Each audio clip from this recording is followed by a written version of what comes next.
So let's create the next project up, the next layer in our client connectivity stuff. Right, I'm going to add a new project. I'll tell you what I will do. Add new project. Again, even though it's Windows, it's a portable class library, and we are going to call it on-Vinyl Common. The reason I'm making sure I'm calling these the same things is because I'm bringing code across. The names in the namespaces and all that need to match. If I was writing it from brand new scratch, it really wouldn't matter. On-Vinyl Common. Because it's a class library, we want to say we're targeting Android and iOS. We could say iPhone, we could say Silverlight, we could say whatever. But we're just targeting those two. And to be honest, we're just targeting Android at the moment. First thing we do is delete the class because we don't need it. Now what I'm going to do now is create a couple of folders, and then we'll bring stuff across. So remember the desktop application we created. We don't need to do this, but it clears things up hopefully. I'm going to create a view folder and a view model folder, just like we had in the desktop. Because this is a MVVM forms, Xamarin Forms as opposed to WPF Forms. It's a Xamarin Forms MVVM development. So why don't we keep the folder structure the same? So again, if you've been writing WPF, you're in a good position to do this. So there's the view, and we'll create a view model. Okay? So I've got my view and view model. There's nothing in the view. I'll bring those across. Life will be good, I'm sure. So there's my error, search results, vinyl found, and vinyl search. So let's add these into here. Now, those have been brought in correctly. Unlike the WPF project where it didn't connect them properly, it has done in this one. So I'm very pleased. Before we move on, the only references we've got in here are .NET Portable. So let's reference our, in fact, let me show the solution level NuGet. Manage packages for solution. If you look at installed and highlight Symphony Harmony, over here you'll be able to see that it's installed into on-vinyl connector and on-vinyl data client. We also need it in our common one, so if we click that and click install, it's doing exactly the same thing, but you get an overview of all the projects in the solution and what NuGet packages are in there, as opposed to each one individually. Okay? But essentially it's doing exactly the same. What we might as well do while we're here is have a look for our Xamarin Forms, and we might as well bring Xamarin Forms in. So Xamarin Forms we're going to need in our on-vinyl common. So we'll bring Xamarin Forms in. See, when you start bringing all this stuff in, this is where it gets exciting. You think, is it going to work? Will it even build? Will it even compile? Okay, so those are the views. Let's have a look at the vinyl search. Hopefully I'll bring it in. So, content page. That's the title that we'll see at the top of our navigation page layout. We've got a stack layout as opposed to a stack panel. We have an image. That's going to display an icon. We haven't got any icons yet. We'll add those in a little bit. We've got to enter a barcode as a label. That's what we'll see on the screen. Our entry, we're going to bind to our barcode value. Don't know what that is yet. We'll find it in a minute. And that keyboard, one thing that Physio My Way didn't do, we didn't use entry. We used a different type of control that I can't think what it was. But it wasn't entry. But with the entry control, you can actually tell it which sort of keyboard you want when you're in there. Now, barcodes are only ever numeric, so we only want the numeric one. Otherwise, we get the full QWERTY keyboard and you have to press 15 buttons before you can enter numbers and all that kind of stuff. So that keyboard says only display the numeric one, a bit like the telephone one. And the button, have I got it, that's something we can click. And that data binds to a search for vinyl something. Don't know what that something is yet. But me guesses that search for vinyl and barcode value, these two things here, so this little beastie here and this little beastie here, I've got a feeling you guys in the view model are going to expose properties that data bind to these. Sneaky feeling, but you know, it's there. If I find a record, I go to vinyl find, which, remember our current vinyl, that was exposed from the connector. Okay? That was a property of the connector, so we can data bind to that. There's obviously going to be something we data bind that these guys are going to provide first, but data binding is like explicit pathing in Synergy. Okay? You can say property dot something in that property dot property. Okay? So we'll display the image, the title, and the artist, and we'll have a button that says cool on it that'll take us back to the search. So that's if we find one in our collection. If we don't, we're going to show our search results. Again, we've got an image, label for title and artist, and then we've got do you know what the price is? The cost price. So if we get a price back from the web, we'll display that price. I say if, not all searches bring back the price. And then we get a button that says buy it. Okay?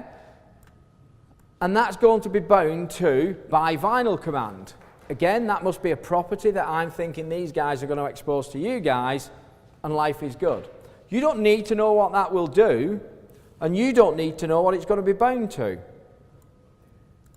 So, that's our visual aspect. The next thing we need to bring in then is our view model, and hopefully that'll show us a few things. So if I bring up my Windows Explorer again, I'm going to bring a couple of files in. Device online view model. Let's look at them. Let's bring them into our project, and we'll have a quick look.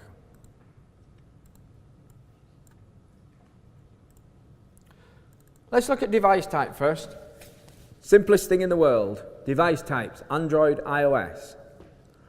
Remember when I was talking about Physio My Way, I said the components you get are either device specific or device general.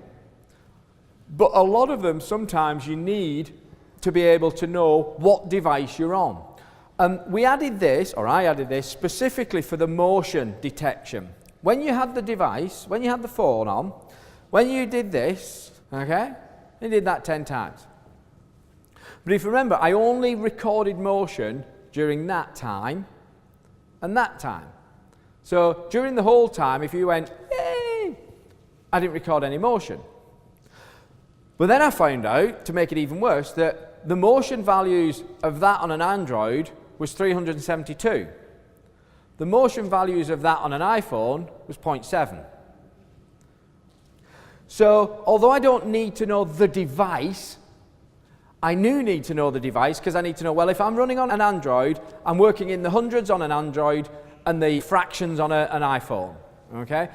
So guess what? Different devices are going to give you different values for different components that you plug in at different times. So it might be an idea to always think, you know what, I want to know what sort of device. There are ways to query the device, but more and more the device providers like Apple and that are stopping you doing that. And they're saying, well, you shouldn't need to know what device you're on. So it's your code that can say, you know what, I'm running on an Android, therefore I'll inject that into my view model and say, by the way, I'm running on Android. Because you know the code base that you're running. You might not know the physical device in the future what you're running on, but you'll know the code base. So you'll know you're on iOS and things like that. So that's that simple one. Let's look at our on vinyl view model. Exactly the same way, in fact I'm going to highlight this with a big highlighter pen and everything. Exactly the same way as your WPF maintenance program, extended base view model, which is defined in Symphony Conductor, your device application extends the same base view model. Now any WPF specific stuff is not included, obviously, but raising property notifications and simple things like that are. And when I implement the ability to handle page navigation, which will be the same as visual state navigation, that will be built into the base view model. So you won't need to worry about that. All you'll have to do is say, I want to go there. Okay? So it'll work the same. I inject the navigation page object into this. Well, if you look, if you remember way back when we were creating the maintenance view model, we injected the framework element. Well, the framework element was your window that has visual states in. And what Symphony did was interrogate that window and say, oh, I've found a couple of visual states. So I'll remember those, and I'm going to be able to do a similar sort of thing, but on the XAML side. Okay? So you'll be able to inject into me a navigation page, and I'll be able to do stuff about it. And as we've just discussed, we're injecting our device type. Okay, I now need to delete, because you shouldn't see that. Because Visual State Navigation, the Xamarin version of, is not implemented in Symphony yet, I'm going to take a pointer to my navigation control or object. There, I'm storing away my device type, and there, I'm saying, okay, I'm going to need to talk to the server at some point in time, therefore I'll create an instance of my server connection. My server connection is what is defined in the on-vinyl connector. Okay, that's the one that does the, have I got one? If not, can you do a Google search? And, oh, I like that, will you buy it? Okay, those three methods in the server connection. Well, that's what I'm creating an instance of here. So now I have a connector, so I can talk to the remote server. I have a private field and a public property, which is a barcode value. Remember our view, let's bring our view back up. We've got our barcode value. So that's the data binding point. Because we've got Symphony and we're extending the base view model, we can raise a property change if the value changes. So if something else changes it, we can tell the UI. If the UI changes it, it comes through the set method and sets our internal field. We'll raise it again, but Xamarin's quite clever, just like WPF is, and you don't get into an infinite loop. We expose our connector as a public property. Why do we do that? Well, if we look at our results page, so vinyl found, for example, the binding is connector.currentVinylData.vinyl image source. Okay, so our view model exposes connector, which is a type of server connector, which has a public property called current vinyl data, which is of type vinyl details, which has a property on it called image vinyl URL. Okay, so hopefully that makes sense now. Okay, just different levels of being exposed. And then we have one of these little beasties. A generic command is something, again, built into the Symphony framework that says, do you know what, you can bind me to something like a button, and you can bind commands to various other things, but where they want to execute something, but in this instance it's a button, so when they press the button, this logic here, when you create an instance of this generic command, you can give it a bit of text that gets passed through and you can understand what command you're on, very simply. And that was primarily used because of toolkit menus. That would be the toolkit menu ID, the M underscore, whatever it was. Do search for vinyl command, that's the event handler. So when you press the I want to search, given the barcode, it runs this logic here. And guess what? It'll go and call the M connector, check for vinyl, pass it in the barcode. That will then do the select through Harmony, through Bridge, to the server, into your ISAM data, try and find it, and come all the way back and say, yes, you've got one, or no, you've not. If it comes back as true, then I've got one. I'm going to move to page, which is just a private method a bit further down that's just using this navigation object that says vinyl found. So display the vinyl found information page that they've defined. You know which one they want to do, but they've defined what it looks like. Okay?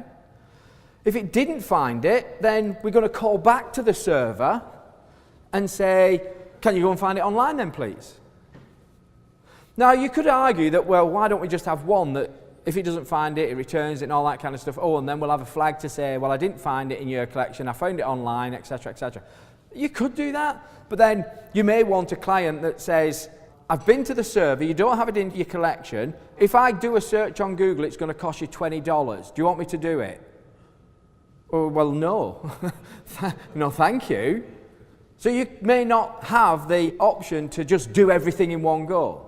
Okay? So I'm sort of trying to think beyond just the simple have you got it, have you not approach. If you do find it, then you go to search results. If you don't find it, we're going to put some sort of view up that says, I'm sorry, you don't have it, there's nothing online, you know, we can't find it anywhere. You're not trying to find a valid vinyl as far as this system's concerned. Remember on our vinyl found, we had a button that said, okay, thanks, go back, or cool, I've got it, go back to searching for the next one. In our code then, we have a back page command, which again is a generic command. I'm trying to show you different ways of doing the same thing. So in this instance, I create my instance of my back page command, which again is a generic command. I've called it back because you give it a name. And this time, I'm doing a do command. That's the event handler. But this time, it's a lambda, so it's all in the same code block. So it's not a separate private method further down like my other code was. I can do that because it's simple and it's straightforward, because all it's going to do is pop the current page. Boom. Clear the barcode. By setting that value, that will raise the property changed.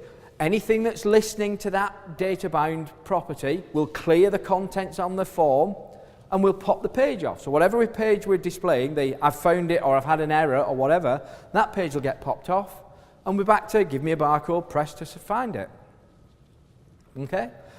And if you remember, if we found a vinyl, then we have another button on there that says I want to buy it, add it to my collection. Thank you very much. And exactly the same as the other one is we're not using a lambda this time, we've got a private method, and guess what? It calls into your connector buy current vinyl. So whatever vinyl you've just found from Google, put it into my database. And whatever information was brought back by Google, you've got that stored on your phone, you send it back to the server, poof. It'll do an insert into your database and hit your ISAM file straight away. Assuming that is that you didn't get an error. If you did get an error, we'll move to the error page. If you didn't get an error, we'll pop off the current page and take you back to the, well, give me your next barcode.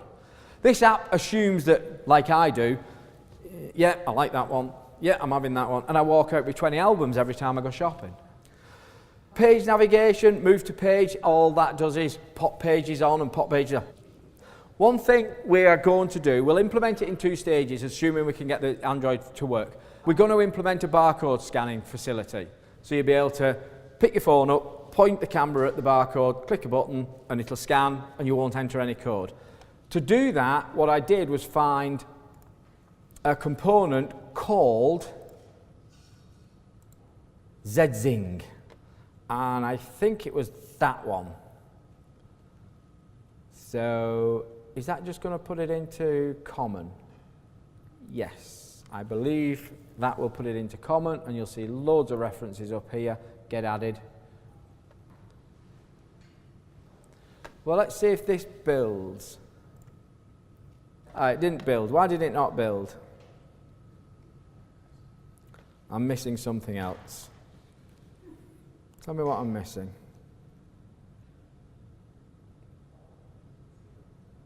Oh, on vinyl connector.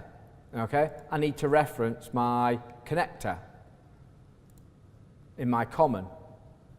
And I'm also going to reference my data as well.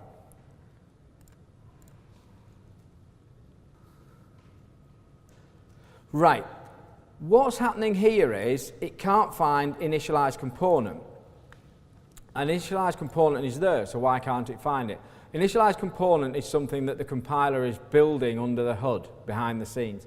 So what I'm hopeful I'm going to be able to do is just look at the properties of these for a moment. Okay. There's one other thing I need to do. I need to add a new item, which needs to be a forms page. Call it app.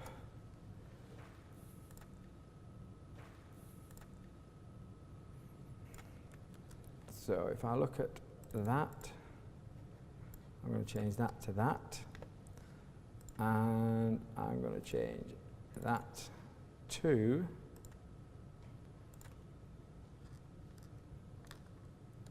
okay. I don't want device licensing yet. I don't want that in here, because we're going to make a Synergy client.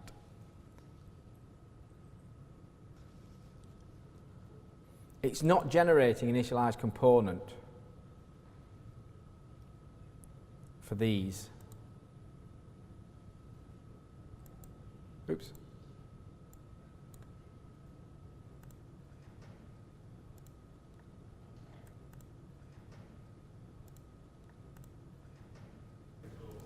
Embedded resource.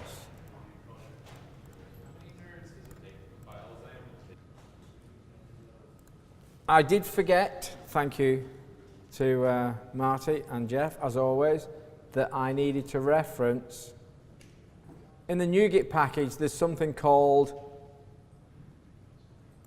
Xamarin Forms Language Compatibility from Synergex, and you need to plug that in when you're doing it. And that's one thing I forgot. Okay, shall we take a 5-minute break before we do the final thing? And then we'll see if we can get Android working.